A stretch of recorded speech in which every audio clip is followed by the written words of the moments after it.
تحریک کشمیر برطانیہ کے صدر راجہ فہیم کیانی کا کہنا ہے کہ حکومت پاکستان ففتھ وار جنریشن سے نمٹنے کے لیے کالجز کی سطح پر سوشل میڈیا کے کورس کو طلبہ کے لیے لازمی قرار دے۔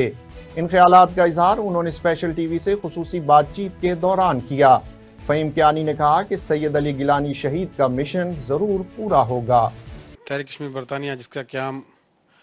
1985 میں ہوا، تحریک کشمیر برطانیہ نے عالمی محاذ پر تحریک آزادی کشمیر کے حوالے سے جو کام کیا ہے وہ آپ سب کے سامنے ہے۔ 5 اگست 2019 کے بعد ہم نے بڑی سطح کے اوپر موبلائزیشن کی، نہ کہ لوگوں کو سٹریٹس پہ لایا بلکہ جو پاور کاریڈورز ہیں، برٹش پارلیمنٹ ہو، یورپین پارلیمنٹ ہو، ڈینش پارلیمنٹ ہو یا دیگر جو یورپی ممالک کی پارلیمنٹس ہیں، اس میں مسئلہ کشمیر کو اجاگر کیا اور بھارت کے ظلمانہ چہرے کو بے نقاب کیا۔ اگر آپ ایک بیلنس شیٹ 2019 سے پہلے کی نکال لیں اور آپ کی میڈیا پہ آپ اپنی ایکٹیویٹیز دیکھیں تو آپ کو اتنے آرٹیکلز اس سے پہلے بھارت کے خلاف، جو بھارت کا جو کشمیر پر ناجائز قبضہ ہے اس کے خلاف نہیں ملتے، جتنے 5 اگست 2019 کے بعد آپ کو ملیں گے کہ سینکڑوں جو آرٹیکلز نیوز اور اس کے مودی کے حوالے سے آپ کو ملتے ہیں کہ کس طرح مودی وہاں پر نیت کشمیریوں پر ظلم و ستم ڈھا رہا ہے۔ اب میں پاکستان میں آیا ہوں، اس سلسلے میں مختلف لوگوں سے ملاقات ہوئی، یہاں کے نمائندوں سے ملاقات ہوئی، میڈیا کے لوگوں سے ملاقات ہوئی، انٹلیکچوئل سے ملاقات ہوئی جو کشمیر کے حوالے سے میٹر کرتے ہیں۔ آج میں نے ملاقات کی ہے گورنر پنجاب سے، تو ان سے بھی ہم نے یہ مطالبہ کیا ہے کہ ایک بڑی سطح کے اوپر یونیورسٹیز میں ایک موبلائزیشن کی جائے کشمیر کے حوالے سے اور نوجوانوں کو بیدار کیا جائے اور یہ بتایا جائے کہ کشمیر کی آزادی باقی ہے، تکمیل پاکستان باقی ہے، کیونکہ کشمیر جو پاکستان کی تکمیل کے لیے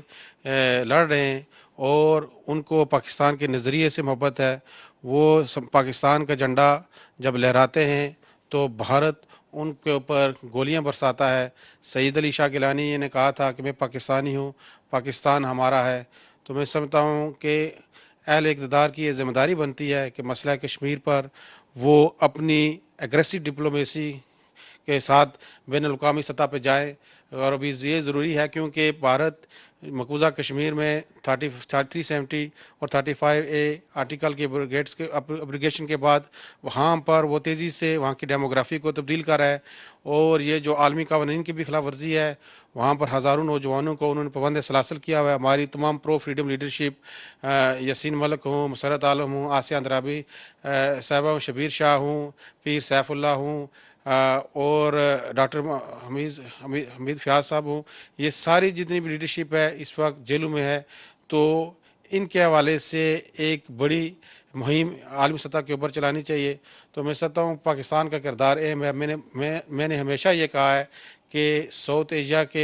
کا امن کا راستہ سری نگر سے ہو کے جاتا ہے، کشمیر کی آزادی کا راستہ اسلام آباد سے ہو کے جاتا ہے۔ جتنا پاکستان مضبوط ہوگا اتنا کشمیر میں غلامی کی رات کم سے کم تر ہوگی، جتنا پاکستان کمزور ہوگا اتنا کشمیر کی میں غلامی کی رات طویل سے طویل تر ہوتی جائے گی۔ تو کشمیریوں کو پاکستان سے امیدیں وابستہ ہیں۔ میں ریاست پاکستان کا مشکور ہوں کہ ان کی جو کشمیر پر ایک ٹھوس پالیسی ہے، لیکن ہم نے دیکھا کہ مختلف ادوار کے اندر حکومتیں، ریاست کی پالیسی ہے تعلیم ہونا چاہیے، صحت ہونا چاہیے، لیکن ہم نے دیکھا جو حکومتیں ہیں وہ اس پالیسی کے اوپر امپلیمنٹ نہیں کرتے۔ آج تعلیم کا حال دیکھ لیں، آج صحت کا حال دیکھ لیں پاکستان میں کیا ہے۔ تو اسی طرح ریاست پاکستان کی ایک جو مضبوط ٹھوس پالیسی کشمیر پر ہے، اس کو امپلیمنٹ اگر کرنا ہے تو وہ حکومتوں نے کرنا ہوتا ہے، لیکن حکومتوں کا رول بڑا مایوس کن ہے کہ انہوں نے وہ ڈیو کردار اپنا ادا نہیں کیا۔ تو ہم پھر بھی یہ سمجھتے ہیں کہ حکومت پاکستان کو اگریسو ڈپلومیسی کے ساتھ نکل کر عالمی سطح کے اوپر جانا چاہیے، اور اس وقت انوائرمنٹ کشمیر کے حق میں موجود ہے، کیونکہ کشمیر صرف نہ کہ 2 نیوکلیر پاور کے درمیان ایک ڈسپیوٹ ہے بلکہ 3 بڑی پاورز کے درمیان، چائنا، پاکستان اور انڈیا کے درمیان ایک ڈسپیوٹ ہے۔ تو میں سمجھتا ہوں کہ جو تجارتی منڈی جو بھارت کی، جس کے اوپر یورپ، امریکہ تمام جو ڈیپینڈنٹ ہیں، وہ بھی اگر وہ تھریٹ محسوس اس وجہ سے کریں گے کہ پاکستان اگریسیولی جو دنیا کو اپروچ کرے گا، تو یقیناً عالمی سطح کے اوپر ایک کشمیر کے حوالے سے بیداری ہوگی۔ تو میں سمجھتا ہوں کہ ان حالات کے اندر پاکستان کے حکمرانوں کو ایک اسپیشل ڈیلیگیشن بنانا چاہیے، اور ہم نے بارہا مطالبہ کیا کہ نائب وزیر خارجہ کشمیر کے ایشو کے اوپر ہونا چاہیے، جس کا صرف یہ کہ فوکس ہو کشمیر، اور جتنے بھی سفارت خانے ہیں وہاں پر کشمیر ڈیسک ہونے چاہیے۔ یہ سارے مطالبات ہم نے یہاں پر رکھے۔ اس کے علاوہ بیس کیمپ کی حکومت سے بھی ہم نے مطالبہ کیا ہے کہ بیس کیمپ کی حکومت کو بھی اپنا کردار ادا کرنا چاہیے۔ بیس کیمپ کے لوگوں کو ابھی تک ہم دیکھتے ہیں کہ بیس کیمپ کے اندر کوئی ایسا جو اخبار نہیں نکلتا جو انٹرنیشنل اسٹینڈرڈ کے مطابق ہو۔ بیس کیمپ کی حکومت یہ دعوے دار ہے کہ ہم عالمی سطح کے اوپر مسئلہ کشمیر کو اجاگر کریں گے۔ کوئی ایسا میگزین بیس کیمپ سے نہیں نکلتا مظفر آباد سے جس کے اوپر مسئلہ کشمیر کو اجاگر کیا جائے۔ اسی طرح ہم نے ماضی میں دیکھا کہ NCC کی ٹریننگ دی جاتی تھی کہ کس طریقے سے پاکستان کے دفاع کو مضبوط کیا جائے، لیکن آج ایک دفاع کا محاذ سوشل میڈیا بھی ہے۔ یہ 5th جنریشن وار، اس کے اندر کردار ادا کرنے کے لیے آزاد کشمیر کی حکومت کو اسپیشل کورسز کروانے چاہیے سوشل میڈیا کے اوپر۔ اگر اس وقت تک آپ کو انٹرمیڈیٹ کی ڈگری نہیں ملے گی جب تک آپ 20 دن کا سوشل میڈیا کا کورس نہیں کریں گے، کیونکہ سوشل میڈیا کے ذریعے ہم کشمیر کے مسئلے کو عالمی سطح کے اوپر اجاگر کرنے میں ایک اہم ٹول کے طور پر استعمال کر سکتے ہیں۔ اسی طرح ہم یہ آزاد حکومت سے مطالبہ کرتے ہیں کہ دنیا کے جو بڑے سیکٹرز ہیں، لیٹن امریکہ ہو، ویسٹ